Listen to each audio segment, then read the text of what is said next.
रात का समय है, आसमान काले मखमल की तरह फैला है और हवा में हल्की सी नमी है। समुद्र की लहरों की आवाज दूर से आ रही है और पेड़ों के बीच से हवा सरसराती हुई गुजर रही है। कल्पना कीजिए, आप एक अनजान जंगल में हैं, जहां चारों ओर सन्नाटा है। सिर्फ आपके कदमों की आहट और समय की सांसें सुनाई दे रही है। अचानक झाड़ियों के पीछे से टूटी हुई दीवारें, पत्थर के खंभे और अजीब सी लिपि में लिखे शब्द नजर आते हैं। आपके दिमाग में सवाल उमड़ते हैं, ये कौन सी दुनिया थी? यहाँ कौन लोग रहते थे? वे कहाँ चले गए? तो दुनिया के नक्शे पर ऐसी कितनी जगहें हैं जिनके नीचे समय ने अपनी कहानियां दफना दी हैं। जहाँ कभी इंसान हंसते थे, सपने देखते थे और अपनी दुनिया बनाते थे, वहाँ आज सिर्फ धूल, खंडहर और रहस्य बचे हैं। ये कहानियां हमारी सोच को चुनौती देती हैं। हम कौन थे, कहां से आए और कहां जा रहे हैं? तो चलिए शुरू करते हैं एक रहस्यमयी सफर। आज हम बात करेंगे दुनिया की 10 ऐसी खोई हुई सभ्यताओं की, जिनके खंडहर आज भी हमें उनकी भव्यता और रहस्यों की कहानी सुनाते हैं।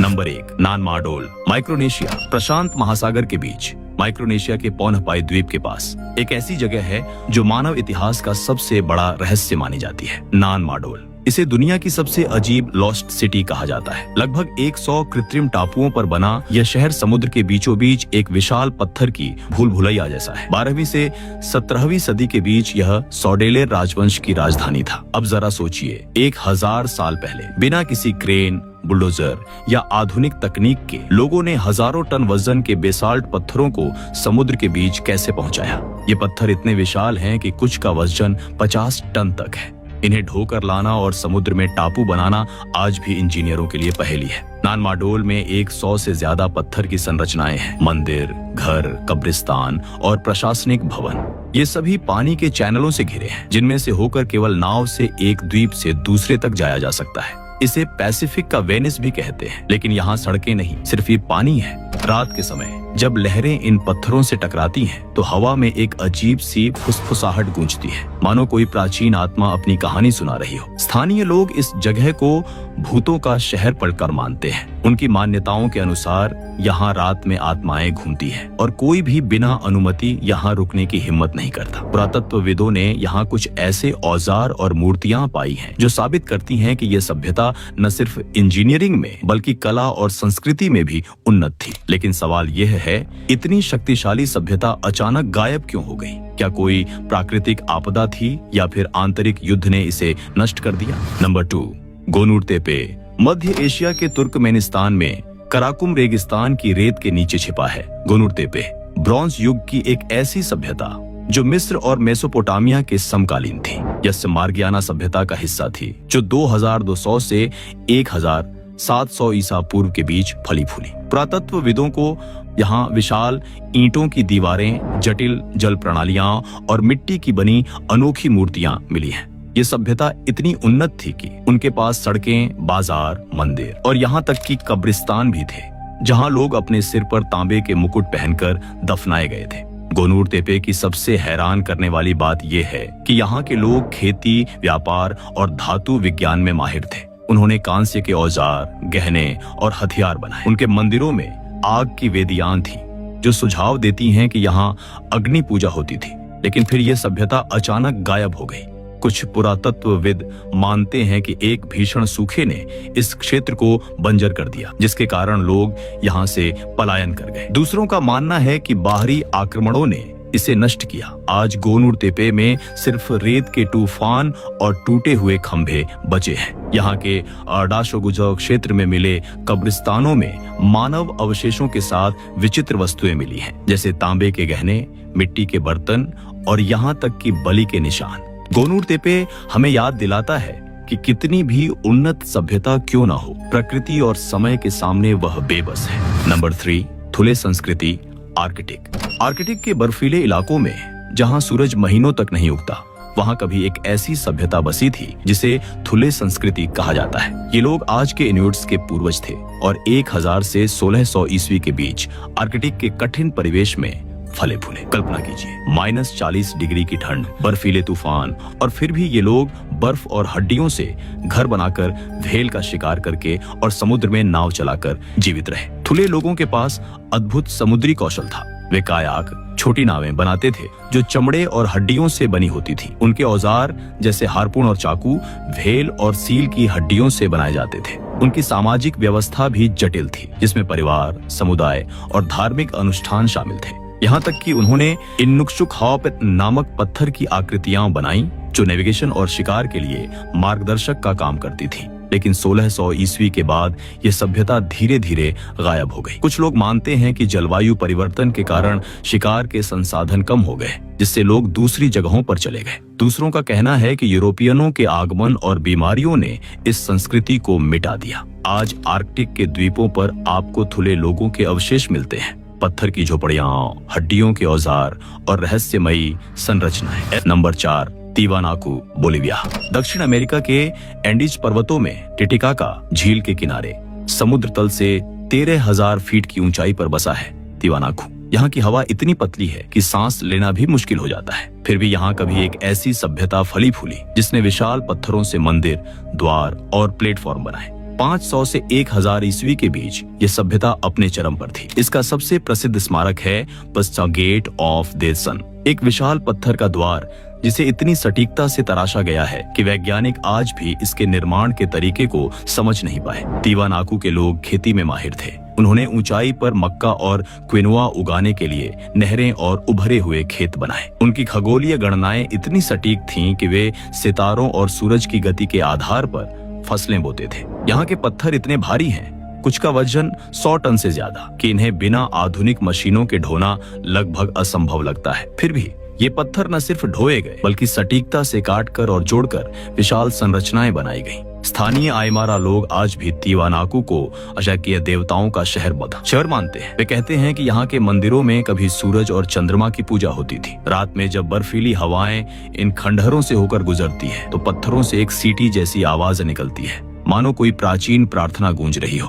तिवानाकू का रहस्य यह भी है कि यह सभ्यता क्यों गायब हो गई। कुछ लोग मानते हैं कि लंबे सूखे ने उनकी खेती को नष्ट कर दिया, जबकि अन्य कहते हैं कि सामाजिक अस्थिरता इसका कारण थी। आज ये खंडहर हमें याद दिलाते हैं कि इंसान कितना भी शक्तिशाली क्यों ना हो, प्रकृति के सामने वह बौना है। नंबर 5, नाप्ता प्लाया, मिस्र का सहारा। सहारा रेगिस्तान के बीच आधुनिक मिस्र की सीमा में एक ऐसी जगह है जो आज रेत का समंदर है, लेकिन हजारों साल पहले यह हरा भरा मैदान था। इसे कहते हैं नाप्ता प्लाया। 7000 से 3000 ईसा पूर्व के बीच यहाँ एक सभ्यता बसी थी, जिसे अफ्रीका का स्टोनहेंज भी कहा जाता है।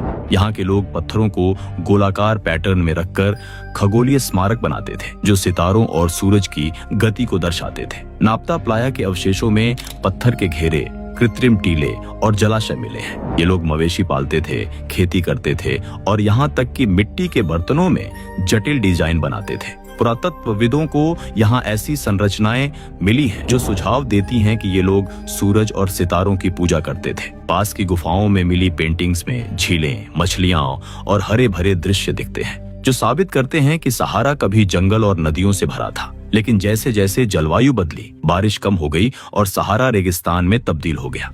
इस सभ्यता के लोग धीरे धीरे गायब हो गए। कुछ लोग मानते हैं कि ये लोग दक्षिण की ओर पलायन कर गए और बाद में मिस्र की सभ्यता का हिस्सा बने। नाप्ता प्लाया के पत्थर आज भी रेत में खड़े हैं, मानो सितारों से बात कर रहे हो। नंबर 6, हटुसा, तुर्की। आधुनिक तुर्की के मध्य में ऊंची पहाड़ियों के बीच बिखरे हैं हटुसा के खंडहर, हित्ती साम्राज्य की प्राचीन राजधानी। 1600 से 1200 ईसा पूर्व के बीच ये शहर मिस्र के फराओं और बेबीलोन के राजाओं के लिए एक मजबूत प्रतिद्वंद्वी था। यहाँ विशाल पत्थर के गेट, शेर की मूर्तियां और 70 मीटर लंबी सुरंगें आज भी मौजूद हैं। हटुसा की सबसे खास बात है इसकी हित्ती लिपि, मिट्टी की तख्तियों पर लिखी गई कहानियां, जो आज भी पुरातत्वविदों को हैरान करती हैं। हटुसा में विशाल मंदिर, राजमहल और किलेबंदी थी। यहाँ के लोग युद्ध, व्यापार और कला में माहिर थे। उनके मंदिरों में हजारों मूर्तियां थीं, जिनमें से कई रहस्यमयी तरीके से गायब हो गईं। पास ही याजिलिकाया नामक एक चट्टानी मंदिर है, जहां पत्थरों पर देवताओं की कतारें उकेरी गई हैं। इन मूर्तियों की गिनती और उनके अर्थ आज भी वैज्ञानिकों के लिए एक पहेली है। लेकिन इतना शक्तिशाली साम्राज्य अचानक क्यों ढह गया? कुछ लोग कहते हैं कि बाहरी आक्रमणों ने इसे नष्ट किया, जबकि अन्य मानते हैं कि आंतरिक राजनीतिक अस्थिरता इसका कारण थी। नंबर 7, काहोकिया। अमेरिका के इलिनॉय राज्य में मिसिसिपी नदी के किनारे एक ऐसी सभ्यता के अवशेष हैं जिसे काहोकिया कहा जाता है। 1050 से 1350 ईस्वी के बीच यह उत्तर अमेरिका की सबसे बड़ी प्री कोलंबियन बस्ती थी। यहाँ 15,000 से 20,000 लोग रहते थे जो मिट्टी के विशाल टीले बनाते थे। सबसे बड़ा टीला मॉन्क्स माउंड 30 मीटर से ज्यादा ऊंचा है और इसका आधार मिस्र के पिरामिडों से भी बड़ा है। काहोकिया के लोग खेती, व्यापार और धार्मिक अनुष्ठानों में माहिर थे। उन्होंने मक्का, सूरजमुखी और कद्दू उगाए। उनके पास एक जटिल सामाजिक व्यवस्था थी जिसमें पुजारी, व्यापारी और कारीगर शामिल थे। पास ही वुडहेंज नामक एक लकड़ी का वृत्त मिला है जो सूरज की गति को ट्रैक करने के लिए बनाया गया था। लेकिन 14वीं सदी के बाद यह सभ्यता गायब हो गई। क्या सूखा, युद्ध या महामारी इसका कारण थी? कोई नहीं जानता। रात में जब हवा इन टीलों के ऊपर से गुजरती है तो लगता है जैसे प्राचीन कदमों की आहट अभी भी गूंज रही हो। Number 8, नाबाटेन्स Petra. जॉर्डन के लाल पत्थर के पहाड़ों में छिपा है पेट्रा, नाबाटेन सभ्यता की राजधानी। जब आप संकरे सीका दर्रे से होकर अंदर जाते हैं तो सामने आता है अल खजनेहो, एक विशाल मंदिर जो पूरी तरह चट्टानों को काटकर बनाया गया है। 200 ईसा पूर्व से 200 ईस्वी तक नाबाटेन्स ने रेगिस्तान को अपना घर बनाया। वे पानी के संरक्षण में माहिर थे। गुप्त जलाशय, नहरें और बांध बनाकर उन्होंने रेगिस्तान में जीवन संभव किया। नाबाटेन्स अरब, मिस्र और रोम के बीच व्यापार करते थे। उनके कारवां मसाले, रेशम और कीमती पत्थर लाते थे। उनकी कला और वास्तुकला इतनी उन्नत थी कि आज भी पेट्रा की इमारतें देखकर लोग दंग रह जाते हैं। लेकिन रोमन साम्राज्य के उदय के बाद यह सभ्यता धीरे धीरे गायब हो गई। कुछ लोग कहते हैं कि व्यापार मार्गों के बदलने से उनकी अर्थव्यवस्था ढह गई। रात में जब पेट्रा में मोमबत्तियां जलती हैं तो लाल पत्थरों पर परछाइयां नाचती हैं, मानो नाबाटेन्स की आत्माएं अभी भी वहां घूम रही हो। पास ही लिटिल पेट्रा में मिले चित्र और नक्काशियां साबित करती हैं कि यह सभ्यता कला में कितनी समृद्ध थी। पेट्रा आज भी हमें सिखाता है कि इंसान कितने भी मुश्किल हालात में क्यों न हो, वह सुंदरता और जीवन रच सकता है। नंबर 9, मिनोअन सभ्यता, क्रेट द्वीप, ग्रीस। यूरोप की पहली उन्नत सभ्यता मिनोअन सभ्यता क्रेट द्वीप पर 2000 से 1450 ईसा पूर्व के बीच फली फूली।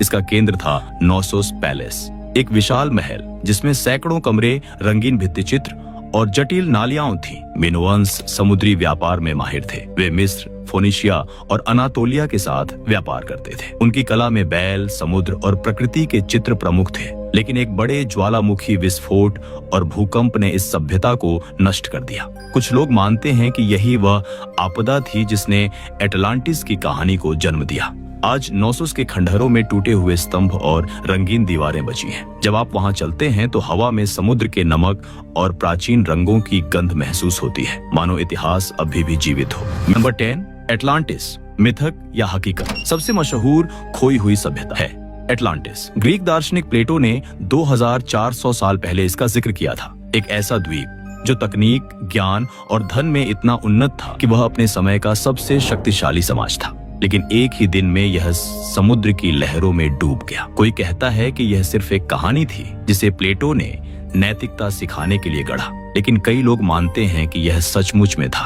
वैज्ञानिक और खोजी अटलांटिक महासागर, भूमध्य सागर और यहाँ तक कि अंटार्कटिका में इसके निशान खोजते हैं। बेमिनी रोडर, बहामाज के पास पानी के नीचे पत्थरों का एक रास्ता को कुछ लोग एटलांटिस का सबूत मानते हैं। दूसरों का कहना है कि मिनोअन सभ्यता का विनाश ही एटलांटिस की कहानी का आधार है। कल्पना कीजिए, समुद्र की गहराइयों में एक शहर जहां संगमरमर के मंदिर, सुनहरी मूर्तियां और ऐसी मशीनें थीं जिन्हें हम आज भी नहीं समझ सकते। भले ही एटलांटिस एक मिथक हो, ये हमें इंसानी कल्पना और अतीत के रहस्यों की गहराई में ले जाता है। ये सवाल उठाता है, क्या हमने कोई ऐसा ज्ञान खो दिया जो हमें फिर से खोजना होगा?